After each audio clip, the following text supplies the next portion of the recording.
রাঁধুনি বাংলাদেশের ঐতিহ্যবাহী রান্না।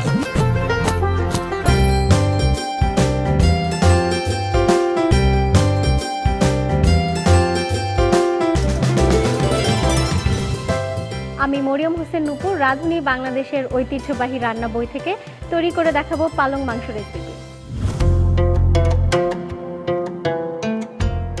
পালং মাংস রান্নায় প্রয়োজনীয় উপকরণ: গরু বা খাসির মাংস 1 কেজি, পালং শাক মোটা কুচি 250 গ্রাম, তেল আধা কাপ, হলুদের গুঁড়া 1 চা চামচ, মরিচের গুঁড়া 1 চা চামচ, ধনিয়ার গুঁড়া 1 চা চামচ, পেঁয়াজ ফালি 1 কাপ, আদা বাটা 1 টেবিল চামচ, রসুন বাটা 2 চা চামচ, এলাচ বাটা 4টি, দারচিনি বাটা 3 টুকরো, লবণ স্বাদ মতো।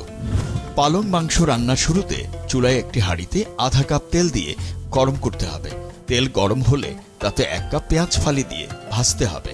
পেঁয়াজ কিছুটা নরম হলে তাতে ধুয়ে রাখা 1 কেজি গরুর মাংস দিয়ে উচ্চ তাপে কিছুক্ষণ জাল দিতে হবে। এই পর্যায়ে হাঁড়িতে 1 টেবিল চামচ করে আদা ও রসুন বাটা ও স্বাদমতো লবণ দিয়ে ভালো করে কষাতে হবে।